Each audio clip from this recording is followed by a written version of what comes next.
સર્વપ્રથમ આપણી 33 કરોડ દેવ જેનામાં નિવાસ કરતા હોય એવી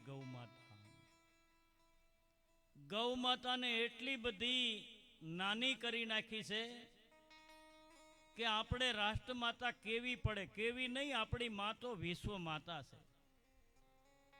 જો વિશ્વ માતાને ભૂલ્યા ન હોત તો રાષ્ટ્રમાતાનો દરવાજો તો નાનો પડે બાપ.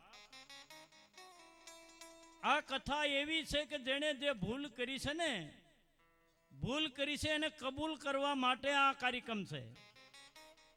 નહીં તો સમજે કે રોજ 5-5 પસા હો રૂપિયા ઉડાડીને ગાયને ભિખારી બનાવવાની આ કથા નથી બાપ. કથા તો બધાને વાહવાની ખૂબ ગમે છે. આજ આ કથા આહની છે બાપ, આહની છે. આવી કોઈ વેદનાની વ્યાખ્યા બહાર નીકળતી હોય ને તો હું તો એમ કહું છું કે કવિ એમને બનાતું નથી. પહેલા કવિ કોણ હોગા, આહ से निकली होगी कविता बाप. મારી માં કપાતી હોય એની કોઈ કવિતા ન લખી હગે. કોઈ કવિમાં પાણી નથી અને પાણી છે તો સાંભળનારમાં પાણી નથી, એટલે આવી વાણી કોઈ વધતું નથી બાપ. આ તો મારા કાળજા શરીર નીકળે છે ને ઈ કથા માટે. ગરવા ગજાનનને ગણપતિને વંદના કરવા હોય અને એ તમામ રીતે ગણપતિની આજે પેલા તો જાણે ગુણની જરૂર છે, નકર હમણાં ભાદરવો મહિનો આવશે ભીખા બાપા, ભાદરવો મહિનો આવશે. એવા એક એક શહેરમાં, ગલીઓમાં, સોસાયટીમાં ગીરે ગીરે ગણપતિ બિહાર છે. પણ જે જગ્યાએ વલ્લભભાઈ ગણપતિ બેહાર્યા હોય ને એ જગ્યાએ લાકડીએ બાંધે. ગુણ આવ્યા કે ગયા? આ દેખાડો કરી કરીને આપણી માં ભિખારી બની ગઈ છે બાપ. કોઈને એમ નથી કહેતો કાઢી મૂકી છે એમ કહી તો ખોટું લાગે છે. કાઢી મૂકી છતાંય ગાયને નિરાધાર કેવી પડે છે, રેડિયાર એટલે ગાળ થાય છે બાપ. આ કથામાં તે ગણપતિ બાપાને એવી વંદના કરવી છે કે એ ગણપતિના સૂરથી મારા ને તમારા હૃદયમાં સર્વપ્રથમ જેમ દીવો પ્રગટે. આમ તો કાર્યક્રમ બધા દીપ પ્રાગટ્યથી શરૂ થાય છે, પણ આપણે આ દેખાવનો દીપ નથી પ્રગટાવવો. આત્માની અંદર ગૌ માતાના પ્રેમનો દિવસ ઈ દીપક પ્રગટાવો છે ને માતા બહેનો. એટલે આપણી ગાવલડી ખોવાઈ ગઈ છે, હોવા છતાં ખોઈ નાખી છે. અને આ લગભગ 1100 વર્ષ પહેલા નરસૈયાએ કીધું તું, ગાય લાવો ને ગોતી મારા વાલા. આ આપણી કવિતાઓ વહી ગઈ, આપણી ગૌ માતાના રાહડા વહી ગયા, આપણી ઇજ્જત બધું વહી ગયું છે. તો આજ ગજાનન ગણપતિ બાપાને કહીએ કહે મજાના અમારા જસદણને આંગણે શૈક્ષણિક સંકુલમાં પધારો અને ગણપતિ ગુણ ગાતા હોય એના હૃદયમાં નહીં, સાંભળનારના પણ આર પાર ઉતરી જાય એવા વક્રતુંડ ગણપતિનું આપણે શ્લોકથી શરૂઆત કરવી છે. ગૌ માતા વક્રતુંડ મહાકાય સૂર્યકોટી સમપ્રભ નિર્વિઘ્નમ કુરુ મે દેવ સર્વકાર્યેષુ સર્વદા સર્વકાર્યેષુ સર્વદા. ગાવેશ પશ્યામ્યહમ નિત્યમ ગાવમ પશંતુ મા સદા. ગાવસ્માકં તાસાપતો ગાવસ્તો વયમ. હે ગૌ માતા,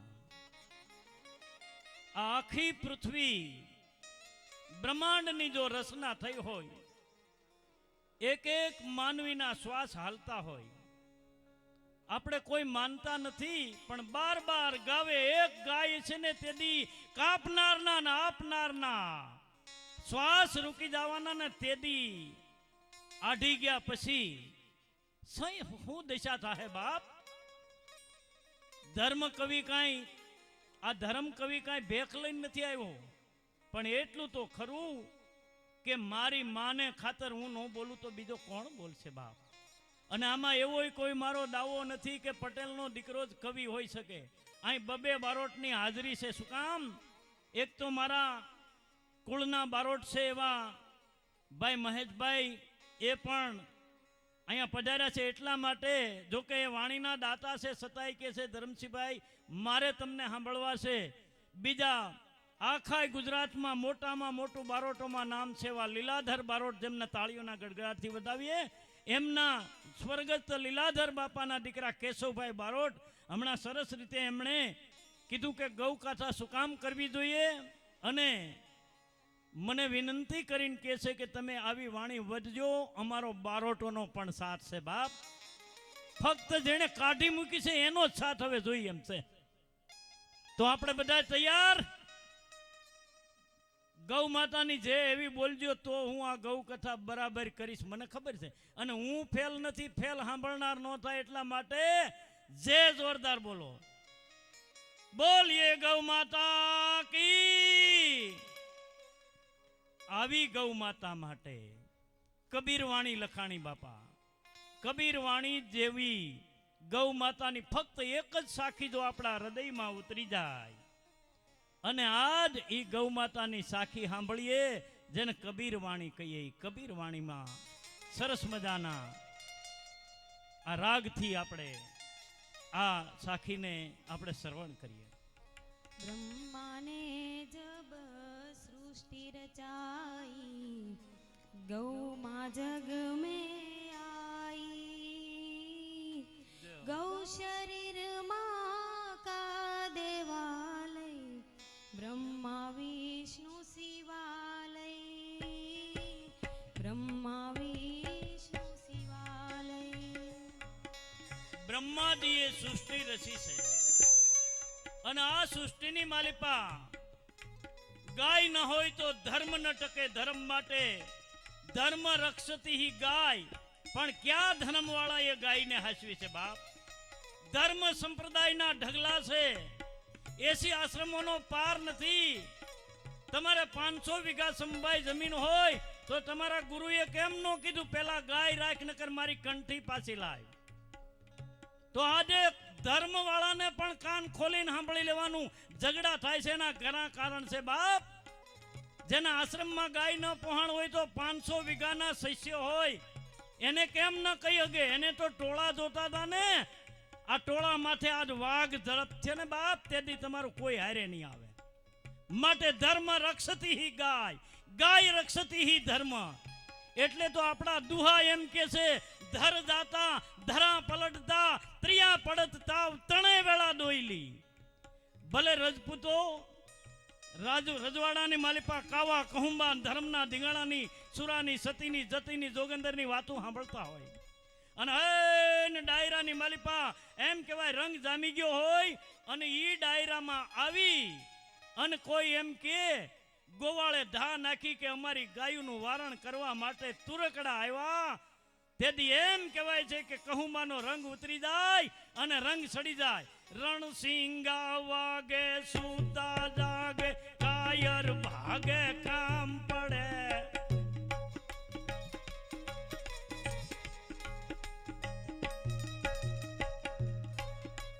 ખરેખર ધર્મ માટે ફના થઈ જાય, અને એનો એ જ વંશ આપણે છીએ. કણબી પટેલની જો વાત કરીએ, શરૂઆત કરું તો કુર્મી ઓરિજિનલ ક્ષત્રિય છે. રામા અવતારથી એક મુઠ્ઠીના હજારો મણ પેદા કરનાર, અને જેને વસને બાંધ્યો છે મારા ભોળાનાથે. હમણાં કૃષ્ણાબેને સાખીમાં કીધું કે બ્રહ્માને જબ સૃષ્ટિ રસાઈ, અને તબ સે ગૌ માતા પૃથ્વી પર आई. જે દેવી દેવતાઓ બ્રહ્મા વિષ્ણુ એમાં વિરાજમાન છે જ, પણ મહેશનું તો શિવાલય છે. એનું કારણ છે કે 10 ગણું બળ કરનાર બળદ જેણે આપ્યો છે, અને એમ કીધું છે કે આને તું કાઢી નહીં મૂકતો બાપ. આ બહુ મોડું થઈ ગયું છે ભીખા બાપા, કાઢી મૂક્યા પછી ઠેઠ આજે 25 વર્ષ પહેલા મને આ ખદખદતી હતી વાત, પણ ધન્ય છે આજના આ આયોજનને, ધન્ય છે તમામ મારા જસદણની જનતાને, તમામ ટ્રસ્ટીઓને, તમામ ગૌદાતાઓને. ગાને ભિખારી નો કરવી હોય તો એક એક ગાય દત્તક લે, અને દત્તક લીધેલી ગાય જ્યારે આશીર્વાદ આપે ને બાપ, ત્યારે એમ કહેવાય છે ગાયનું રૂપ અને ગાવ દો દ્રિજ હિત. અને આવી ગાવલડીના કંઈક શ્લોકો, કંઈક વાતો આપણે તો સાંભળી ચૂક્યા, ફક્ત સાંભળવાની નથી. રોમ રોમ રણસિંગા વાગે, સુતા જાગે, કાયર ભાગે કામ પડે, ધગ ધગતી ધરતી ફોજો ફરતી, વિનાશ કરતી જેક વડે, ધર ધર્મની ધરવા પર દુઃખ હરવા. અરે બાપ, ગાયને દુઃખ છે ઈ માં છે એટલે કોઈને કહેતી નથી. આપણા છોકરા આપણને વૃદ્ધાશ્રમમાં મોકલી દે ને, તેથી એમ ન્યા જઈને ટીવી વાળા ઇન્ટરવ્યુ લે, અને ન્યા જઈને શંભુ બાપા આપણને એમ કે તમને છોકરાવે કાઢી મૂક્યા કે વવે, તો હાહુ ગમે એટલી ભયંકર છે ને તોય વહુનો વાક નો કાઢે, કારણ કે માવતર છે, અમે હાથે વી આવ્યા. જો આપણા માવતર આટલું સહન કરી શકતા હોય તો વંદે વિશ્વ ગૌ માતરમ એટલે ઈ સહન કરે છે. હવે હજ છે, અને હવે જો નહીં દત્તક લેવાય તો આખી ધરણી ધડે છે બાપ. હવે તૈયારી છે, આપમાંથી અંગારા ધરશે. સંતો તો કઈ શીખ્યા છે, પણ ધર્મ કવિના કાળજામાંથી કહેવાય છે કે આવી ગૌ દ્રીજ હિતકારી, બધાના હિત માટે આ ગાય છે. ગાવ ગવ દ્રીજ દેવ હિતકારી, દિયો કૃપા સિંધુ મનો જતન હારી. જય ગૌ માત, જય જય ગૌ માત, જય ગૌ માત, જય જય ગૌ માત. આવી ગૌ સેવા રૂપી મારા ન તમારા જીવનને ધબકતું રાખનાર ગૌ માતા. ગૌ માતાને આપણે જાણ્યા નથી, અને આપણે નવરાત્રી આવે ત્યારે ખૂબ સરસ મજાના રાસ ગરબા લઈએ છીએ. રાસ ગરબા તો ઘણા લઈએ છીએ, અને માને પોકાર કહીએ છીએ. કાળને હટાવી દે એવી માં, કાલકા માલકા મુંડ ધારા, સબમ સોન કર મુક્ત બારા, પરમ નિર્ભયમ નગ ખગ ગાહિની, જ્વલંતી સીતા મેં નંગા રૂપ રૂંડા. માં ભગવતી શક્તિ એવી છે કે આપણે મરી જાય પછી કાળ હોય ઈ કેદીક આપણા શરીરને બાળવા અગ્નિ ન હોય તો પણ શક્તિ એ છે બાપ. મરી ગયા પછી કામ લાગે.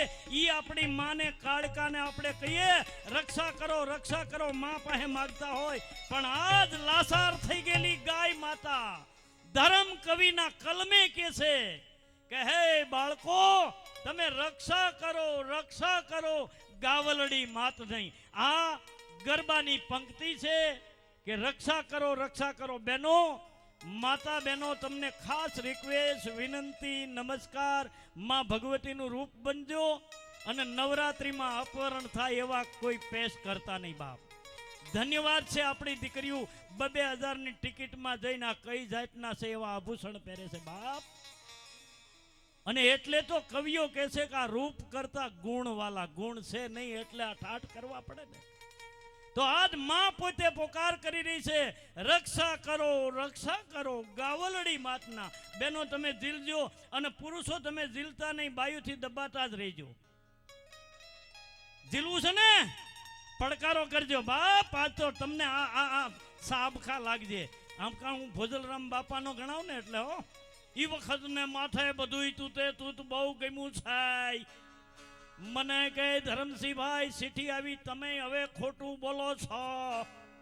મેં કીધું ખોટું નથી બોલતો, પણ તમારું ડોહું હાસું નથી હાલતું, ઘડી ખોટું ધબેડવું પડે છે. તો આજ ક્યાંય ધબેડવું નથી. રક્ષા કરો, આ પોકાર તમારે ગાવાનો છે. અને બેન શ્રી કૃષ્ણાબેન કાસડિયા સૌને એમની વાણીથી, એમના સ્વરથી આપણે બધા ઝીલશો તો આપણને પોતાને હૃદયને આનંદ મળશે, અને ગાયનો પોકાર લેખે જાય. રક્ષા કરો દુખડા હરો, ગાવલડી માતના, ગાવલડી વિશ્વની માતા છે. એ રક્ષા કરો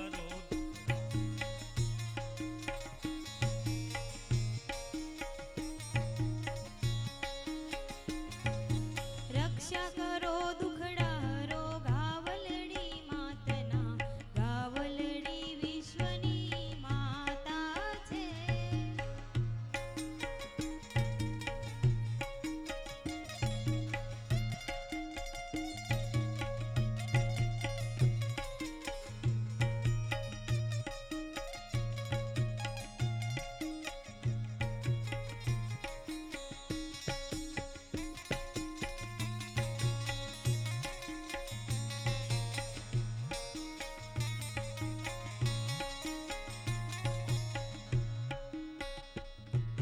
પ્રથમ પ્રગટ થયા વિષ્ણુજીના મુખથી.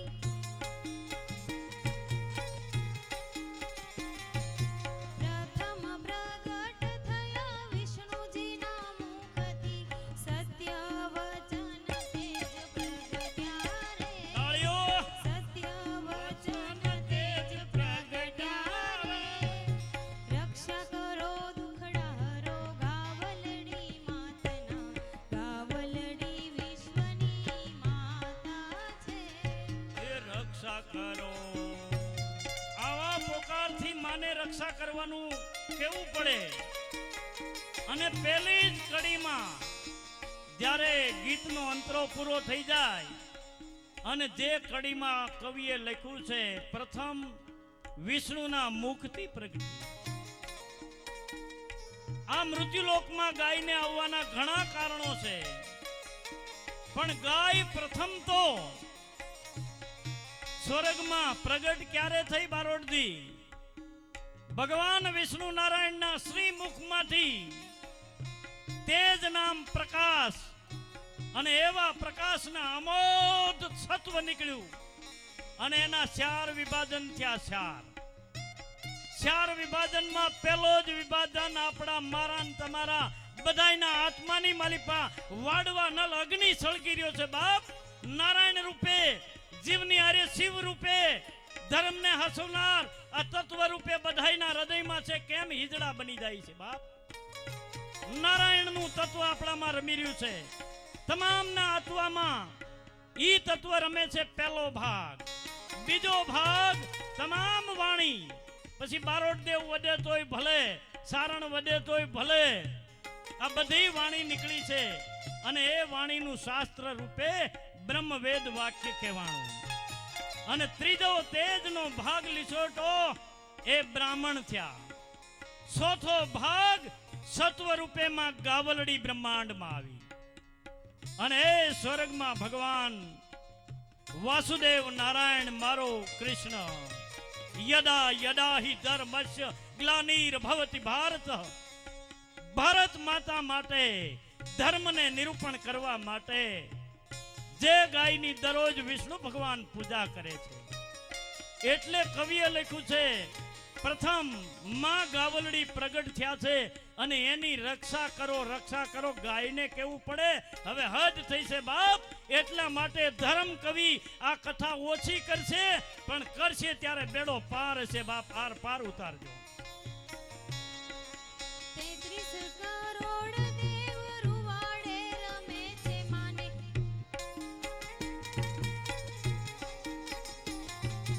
33 કરોડ દેવ રૂવાડે રમે છે માને. સત્ય ધર્મ માટે પ્રગટ્યા રે. સત્ય ધર્મ માટે પ્રગટ્યા રે.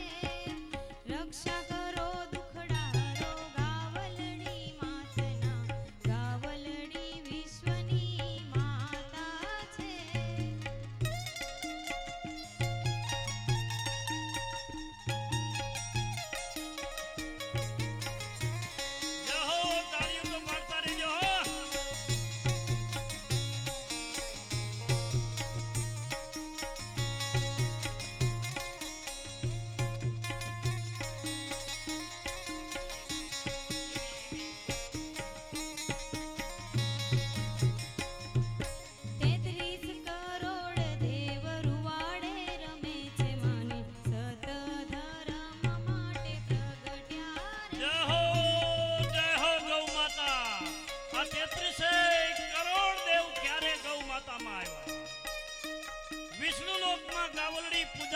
મારા બાપ ધીરે ધીરે ધીરે વાતનું બંધારણ થયું છે આજે.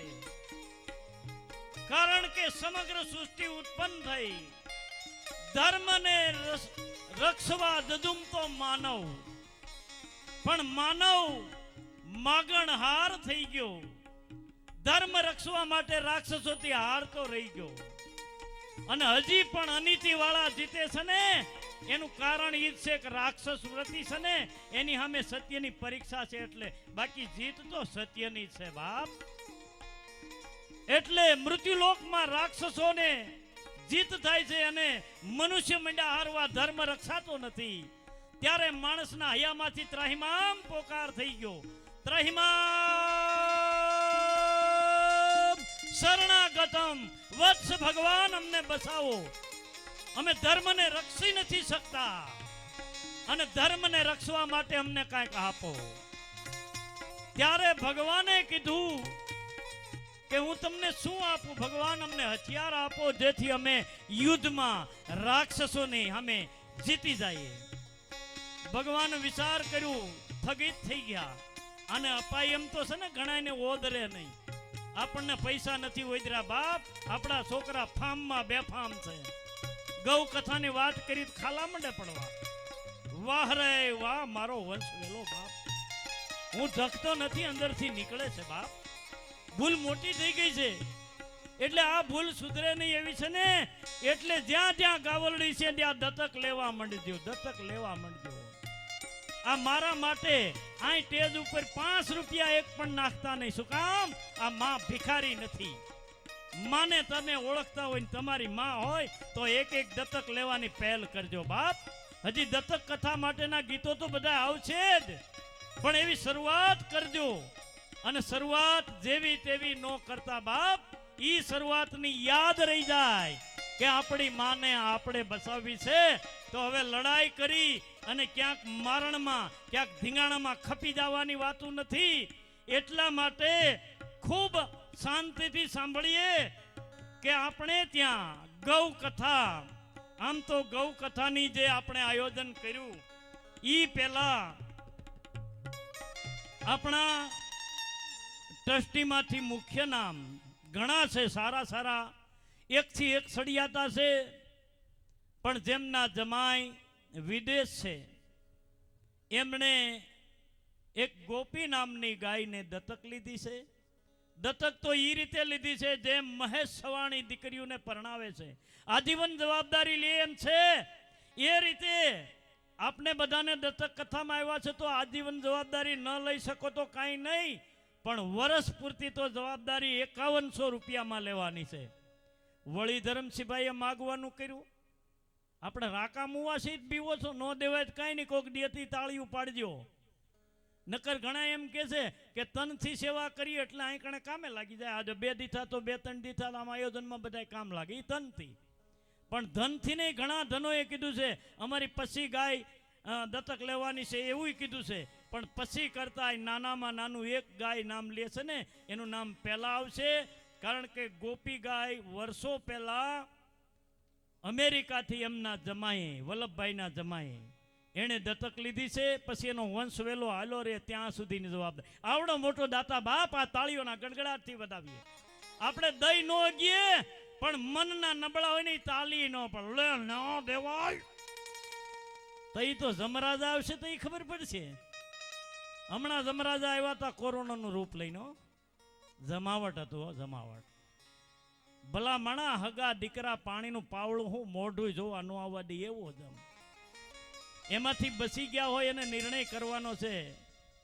અને મેં 5-7 વર્ષ પહેલા હું સાહિત્યમાં બોલ્યો તો, મારથી બોલાઈ જાય છે, રહેવાતું નથી. એ કરોડોપતિ તમારા કરોડો રૂપિયા તૈયાર રાખજો, થપા ને થપા ઢોકળા રાખજો, તમારા રૂપિયા થઈ રહે ને તમારો શ્વાસય થઈ રહે એવો ડોહો રોગ આવશે. હવે પાપ વધ્યું છે બાપ, ઈ કરો. કોઈ માઠું ન લગાડે. હજી આવું જ થવાનું છે જો આપણે ગાયને ત્રાહિમામ પોકારથી નહીં બચાવીએ તો આ ગાવલડીની વાત હાલે છે. એમાં એ પહેલી ગાય અને બીજી પણ ગાય આ લીધી છે એ એમના જ જમાય છે અને એમના ભાણેજનું નામ છે કુલદીપભાઈ સગનભાઈ વસોયા રાજકોટ તરફથી. બાપ તાળીઓ ખમા ખમા બાપ તાળીઓ વગાડનાર. દાતાઓ કે છે અમારું નામે નથી બોલવું બાપ. ખમા તો તમને છે કે તમે ધીમે ધીમે આમાં ઓડિયન્સમાં આવવા માંડ્યા. પણ જે આ ગૌ કથામાં બેઠા હોય એને કથા બેહારવી પડશે, નકર કથા ફેલ નહીં હોય તમે ફેલે છો. એવું નહીં માનતા કે આટલું કડક કોઈ નથી બોલતું. અને કથાકારોને હવે આવી કથા કરવી પડશે, નકર આપણી માં ભાંભડા નાખે. રક્ષા કરો એવી વેદના ક્યારે કવિથી લખાણી હોય? જેવી તેવી વાત નથી. અને મેં બીજું પણ ગીત લખ્યું છે કે કતલખાના વાળા કદી ગાયું નથી સોરતા. ખટારો ભરીને કોઈ નથી લઈ ગયા. આપણે ખીલેથી તરસોડી છે બાપ, આપણે નહીં તો આપણા બાપે. અને હવે તરસોડેલી ગાય આપણે 20મા માળે છોકરો વરાવા ફ્લેટ રાખ્યો ને ક્યાં રાખશો? તો એક એક દત્તક લેજો. એક એક ગાવલડીને નંદન વનમાં ભગવાન કૃષ્ણ વાંસળી વગાડે, ન્યા મારી ગાવલડીને રહેવું છે. આજે હવારમાં અમારી કથાકારોની બધાયની ટીમ, કલાકારો, સંગીતકારો બધાએ આજ ગૌશાળામાં આટો માર્યો. પણ ગાવલડીના દર્શન કરીને અમારું હૃદય મંડ્યું છે તૃપ્ત થવા. વાહ ગાવલડી વાહ મારી વૃંદાવન ગૌધામ હો બાપ. એના માટે આ ભારત વર્ષમાં પહેલા વેલી ગૌ દત્તક કથા એક સામાન્ય એવો ધરમ કવિ પટેલનો દીકરો ધરમસિંહ ભુવા, અને મારું જૂનું નામ અહીં મૂક્યું છે ધરમસિંહ ધરાળાવાળા. આ બહુ સમજૂતી. આવા નામ મારા બદલા છે પણ કામ હજી નથી બદલું. ઈ કામ તમારે કરવાનું. અને કેદીક મારી ઈચ્છા પૂરી નહીં થાય તો આ સાહે સડેલા આ નીક નાખેલા પાળિયા બહુ થાય પાઈ દેજો. ગૌદાનના પાળિયા પાઈ દેજો બાપ. એ કોઈ દાતા આમાં નબળા નથી બેઠા. અને કેદીક આ કથામાં નહીં બેઠા હોય તો એફએસએલ યુગમાં દેશ વિદેશમાં, અને હું તો વોટ્સઅપમાં કહું છું, તમામના હૃદયમાં જેમ પેલી ગૌ દત્તક લીધેલી અમેરિકાથી એમના જમાય, બીજા જમાય જેમનું નામ છે સગનભાઈ વસોયા, અને દીકરી બેનબાનું નામ છે લીલાબા વસોયા તરફથી આ મળી છે ગૌ દત્તક કથામાં. ગૌ દત્તકની શરૂઆત થઈ છે. પછી 30 પસા હો જેને જેટલી ક્ષમતા. આમ તો ધર્મ કવિ માગણી વાળો નથી, તમારી લાગણી હોય તો. અને હું માગણી કરું તો ભિખારી મારી માય નથી ને હું ભિખારી નથી બાપ. આ મારો આહનો પડકારો છે બાપ. એટલે વિષ્ણુ લોકમાં ગાય પૂજાતી હતી, અહીં કણે બધા હથિયાર માગ્યો. ભગવાન કે છે હું હથિયાર તો આપું. પાછા આપણે વાત ઉપર જઈને ખ્યાલ છે ને. અને ઈ હથિયાર માટે ભગવાન વિચાર મીંડા કરવા અને સાજ છે નહીં. એટલે કીધું હથિયાર તો આપું પણ મારે એમને આપવું નથી. એટલે તમે હાટે હું આપશો? મૃત્યુલોકના માનવી કે અમારી પાસે હું છે તો આપી એમ. તમારી પાસે છે ને એવું વૈકુંઠાથી પતિ પાસે નથી બાપ. એટલે ભગવાનને અહીં ફેરા ખાવા પડે. જય જય મીન વારા કમટ નરસિંહ 24 અવતાર એમને અહીં કણે પૃથ્વીલોક ઉપર નથી આવતા વસનને ખાતર. તમારી પાસે મૃત્યુલોકના માનવી વસન છે, વસન મને આપો તો હથિયાર આપું. એવા વસનથી બંધાયેલા મનુષ્ય શું વસન બંધાણું કે વસન એવું બંધાણું